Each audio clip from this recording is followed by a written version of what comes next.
B Sudarshan Reddy ने उपराष्ट्रपति चुनाव से पहले साथी सांसदों के लिए एक भावुक संदेश जारी किया है। बी सुदर्शन रेड्डी की तरफ से एक वीडियो जारी किया गया है जिसमें वो बाकी के जो सांसद हैं उनसे एक भावुक अपील करते नजर आ रहे हैं, जिसमें सुदर्शन रेड्डी कहते हैं कि देश के हित में सोच समझकर मतदान करें। आपका जो भी फैसला होगा वो देश के हित में होगा। खास करूंगा अपने पार्टी के हित में नहीं, लेकिन देश के हित में सोच समझकर आप मतदान करिए।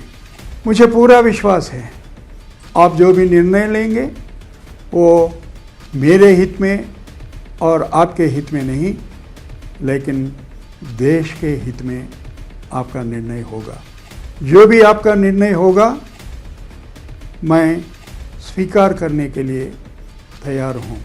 इसके बाद दोस्तों बी सुदर्शन रेड्डी अपने इस वीडियो में आगे ये भी कहते हैं कि ये देश हम सबका है, देश को संभाल कर रखना सभी की जिम्मेदारी है, इसलिए भारत की आत्मा के लिए वोट करें। यहाँ केवल उपराष्ट्रपति के लिए वोट नहीं है, यहाँ भारत की आत्मा के लिए वोट है।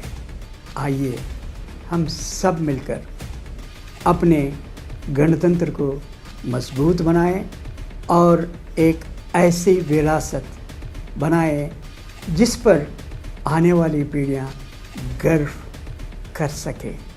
Now it is for the people of India to decide. दरअसल दोस्तों बी सुदर्शन रेड्डी के इस वीडियो में इस बात का भी जिक्र किया गया है कि उपराष्ट्रपति चुनाव के दौरान पार्टी की तरफ से व्हिप जारी नहीं होता है। इस वजह से सोच समझकर देश के हित के लिए मतदान करें, क्योंकि उपराष्ट्रपति पद का चुनाव मात्र एक चुनाव नहीं है, बल्कि भारत की अंतरात्मा के लिए ये बहुत जरूरी है। भारत में ये जो पद है वो बहुत जरूरी पद है। तो ऐसे में आप जब मतदान करने जाएं तो तमाम चीजों को ध्यान में रखें।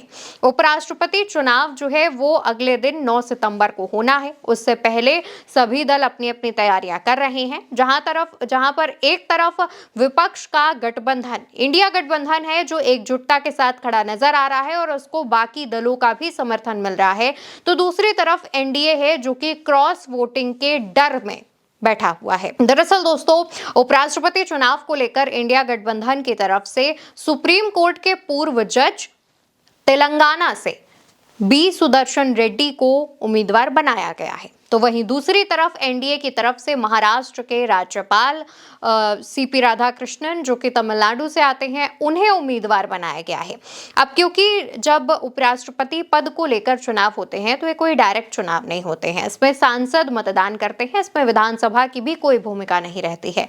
ऐसे में लोकसभा और राज्यसभा के जो सांसद हैं वो मिलकर इन दोनों उम्मीदवारों के पक्ष में मतदान करेंगे। अब अगर हम एनडीए के पक्ष की बात करें तो लोकसभा में एनडीए के जो सांसद हैं वो 293 हैं, राज्यसभा में एनडीए के पास 130 सांसद हैं और इसके अलावा 12 मनोनीत सदस्य हैं। यानी कि इस तरीके से एनडीए के पास 435 सांसद हैं।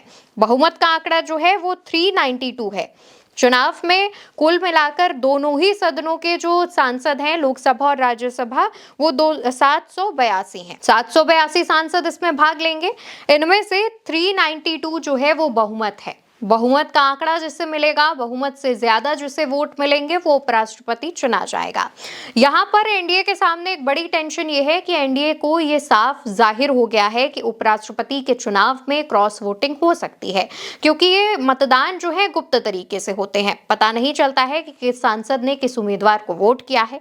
ऐसे में पार्टी सबसे ज्यादा डरी हुई है। भाजपा को यह लगता है कि अगर उनके किसी भी सहयोगी दल के किसी सांसद ने उनके साथ खेल किया तो यहाँ पर भारतीय जनता पार्टी की जो साख है उस पर बात बन जाएगी।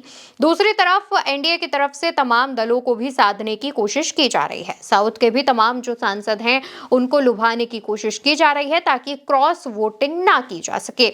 लेकिन क्योंकि दोनों ही उम्मीदवार दक्षिण से आते हैं, तो ऐसे में ये जो चुनावी मुकाबला है वो दक्षिण वर्सेस दक्षिण का हो चुका है और सबसे ज्यादा अहम भूमिका जो है वो दक्षिण के ही सांसद निभा रहे हैं। खास तौर पर तेलंगाना और आंध्र प्रदेश में जो रेड्डी सांसद हैं, टीडीपी यानी कि चंद्रबाबू नायडू के जो पार्टी के सांसद हैं, उन पर इंडिया गठबंधन की नजर है। माना जा रहा है कि रेड्डी सांसद अपने ही जो सुदर्शन रेड्डी हैं, उनके ही सरनेम से जुड़े हुए उनको वोट कर सकते हैं और इसको लेकर के कांग्रेस की तरफ से जो कमान है वो कई नेताओं को सौंपी गई है। कई नेताओं से कांटेक्ट किया जा रहा है। एनडीए के भी कई नेता इंडिया गठबंधन के सांसदों से कांटेक्ट कर रहे हैं। तो ऐसे में ये चुनावी मुकाबला काफी दिलचस्प होता जा रहा है। मतदान 9 सितंबर को होगा और उसी दिन शाम को रिजल्ट आ जाएगा, ऐसी उम्मीद लगाई जा रही है और ऐसा आमतौर पर होता भी है। अगर कोई दिक्कत परेशानी नहीं आती है तो उसी शाम को रिजल्ट जारी कर दिया जाएगा।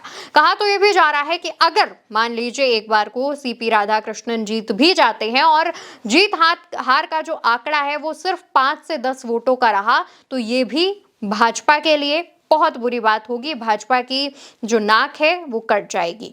इससे माना जाएगा कि इंडिया गठबंधन एकजुटता के साथ खड़ा है और इंडिया गठबंधन भाजपा को कड़ी टक्कर दे रहा है। तो ऐसे में भाजपा ये चाहती है कि उनका उम्मीदवार यानी सीपी राधाकृष्णन जीते और जीते भी काफी ज्यादा वोटों के अंतर से। पर जो विपक्ष के उम्मीदवार हैं बी सुदर्शन रेड्डी, वो ना सिर्फ भावुक वीडियो संदेश जारी कर रहे हैं, बल्कि इससे पहले जब उनके नाम का ऐलान किया गया था और उन्होंने बतौर उम्मीदवार नामांकन भी फाइनल कर दिया था, उसके बाद से ही वो लगातार सांसदों से मुलाकात कर रहे हैं। वो बिहार जा चुके हैं, लालू यादव तेजस्वी से मुलाकात कर चुके हैं और उत्तर प्रदेश में भी वो अखिलेश यादव से मुलाकात कर चुके हैं। इसके अलावा साउथ में भी जाकर वो तमाम नेताओं से मुलाकात कर चुके हैं और वो लगातार एनडीए के भी जो सहयोगी दल हैं, भाजपा के जो नेता हैं, सांसद हैं, उनसे भी सहयोग मांग रहे हैं। क्योंकि सुदर्शन रेड्डी सुप्रीम कोर्ट के पूर्व जज रह चुके हैं, उनका कोई पॉलिटिकल करियर नहीं है। ऐसे में उनके साथ लोगों का आना एक बहुत आसान चीज मानी जा रही है। देखने वाली बात होगी कि क्या बी सुदर्शन रेड्डी जिस तरीके से इस चुनाव को लेकर काफी सीरियस नजर आ रहे हैं, काफी मेहनत कर रहे हैं सीपी राधाकृष्णन के मुकाबले, तो क्या इस बार भारत के इतिहास में कुछ अलग होने वाला है? उपराष्ट्रपति का चुनाव क्या इस बार ऐसा होगा जो कि इतिहास में दर्ज होगा और इसको आगे तक इसकी चर्चाएं होंगी?